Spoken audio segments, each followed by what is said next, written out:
What's going on, guys? Jacoborth back here with another video of Jacob's Life in Vegas, coming to you guys today to talk about the Cosmopolitan. That's right, that hotel and casino right there behind me, which is actually the most recent one to open here on the Strip. As one of the major properties, opened in 2010. Give you guys an article here from the Review Journal, and you can find us in other places too. I'll put the link for the Review Journal article down below, as well as a link down below if you guys want to get my 50 best tip sheet for traveling in Las Vegas. That's available there. And also, guys, please subscribe because I got more videos coming for you guys in the future. So if you love Vegas, you're probably going to like these videos. So let's talk about this. This article from the Review Journal says Cosmopolitan may be for sale on Las Vegas Strip. The company that owns the Cosmopolitan of Las Vegas has retained 2 investment banks to explore the possible sale of the 3,000-room Strip resort. And you guys can see right here, I'm on Las Vegas Boulevard, and Harmon is where I'm at right now. So right in a lot of the action here on the Strip, and this place looking to be sold, is pretty big news. The Blackstone Group, a major player in Southern Nevada real estate market, has retained Deutsche Bank and PJT Partners to explore strategic alternatives for the property, including a sale, according to sources familiar with the deal.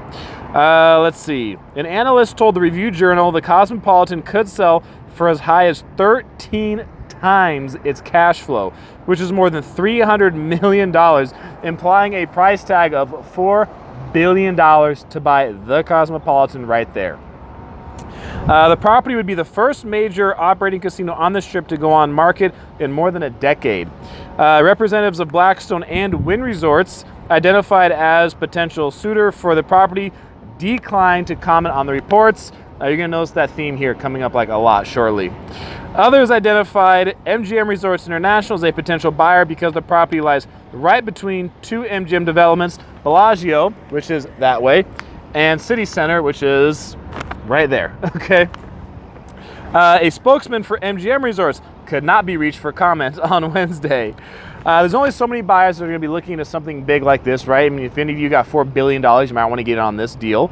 But Las Vegas real estate expert John Knott, executive vice president and head of the global gaming group at CBRE, but not a party to the sale, said there's not a broad list of companies that could qualify for such a purchase. Makes sense. You have to have the kind of financial qualifications to perform before they even let you enter the process. There probably will be a lot of wannabes that reach out to them that could create some noise, but there are others that want to be on the Strip, like Penn National or Boyd Gaming. And MGM could have a strategic interest because it's between 2 of their properties. An analyst named John DeCree for the Las Vegas-based Union Gaming said MGM Resorts, Wynn Resorts, and Penn National could be potential buyers. A spokesman for Penn National could not be reached for comment. A spokesman for Boyd Gaming declined to comment. MGM could team up with MGP, its real estate investment trust, while Penn could partner with Gaming and Leisure Properties, its REIT partner, to buy the property. The Cosmopolitan sits between MGM Resorts luxury properties, Bellagio and Aria, so it does make sense the MGM would be looking at this. However, MGM has promised its investors it would reduce leverage in the coming years.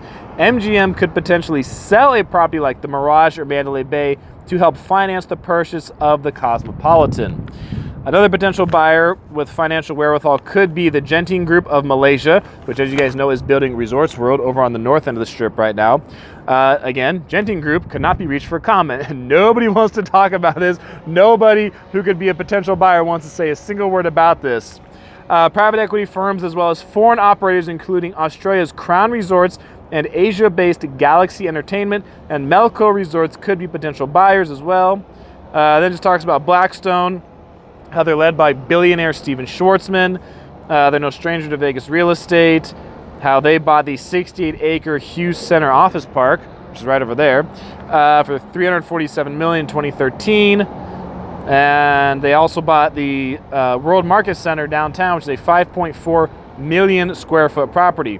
So then it just talks a bit more about how Blackstone acquired Cosmopolitan in 2014 for $1.73 billion is what they spent, and invested $500 million to finish 21 large suites on the top 4 floors of 1 tower targeted for the high rollers.